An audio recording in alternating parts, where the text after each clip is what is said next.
Zdravím všetkých a hlavne v prvom rade zdravím pána Davida Lindnera. Chcem sa spýtať, Davidko, ty si robíš srandu? Ty podávaš trestné oznámenie na redaktora SME, keď konečne prvýkrát napíšu pravdu? Zacitujem. V denníku SME totižto vyšiel článok s týmto nadpisom, kde to je: Kaliňák junior v ňom vidí možného nástupcu Žilinku. O Lindnerovi prehovoril svedok mafie. Konečne Smečko napíše pravdu a ty na nich podávaš trestné oznámenie. Takže, aby sme približili ten príbeh, ktorý sa za týmto celým skrýva. Existuje určitý svedok, ktorý vypovedá v nejakej trestnej veci, ktorú dozoruje pán prokurátor Kysel. Tento pán prokurátor Kysel vyťažuje tohto pána svedka už od roku 2013 a od roku 2013 tento svedok spolupracuje s orgánmi činnými v trestnom konaní, čiže s pánom prokurátorom. No a tento pán svedok na jednom trestnom pojednávaní úplne od veci, úplne mimo spomenul, že vlastne on vie o tom, že David Lindner bol zapletený do korupcie. Čiže svedok, ktorý spolupracuje od roku 2013, povie, že bol svedkom toho, ako v roku 2009 zobral David Lindner úplatok. V roku 2009 bol David Lindner sudcom. Keby to bolo bývalo vtedy horelo, tak už to mohli začať riešiť vtedy. Lenže David Lindner sa v súčasnosti teraz sa stal členom Rady STVR, ktorej samozrejme právomoc spočíva v tom, že zvolí generálneho riaditeľa STVR. No a to niektorým nevyhovuje. Tak bolo treba nájsť špínu na Davida Lindnera. A viete, ako sa hovorí, keď nenájdu, tak vyrobia.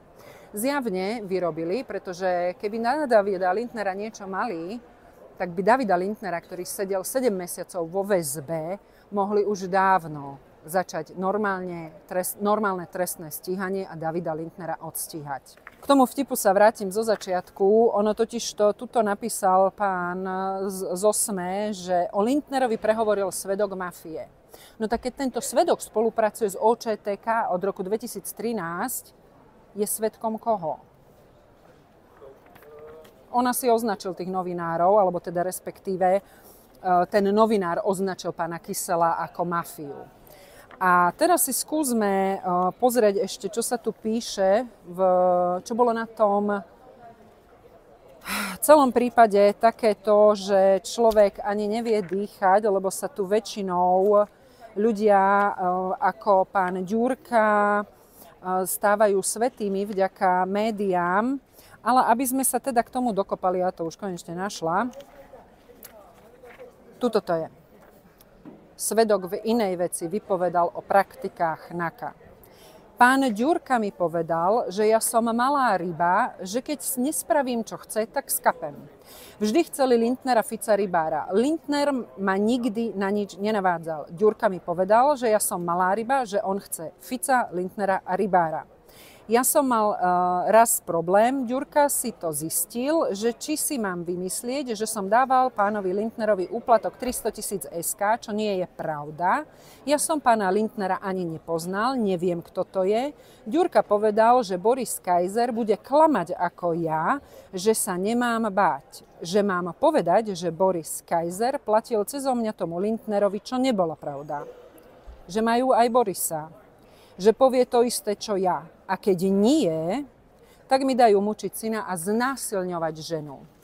Takže pozdravujem všetkých, ktorí akýmkoľvek spôsobom tu majú plné ústa toho, ako treba chrániť ženy a považujú týchto operatívcov za svätých.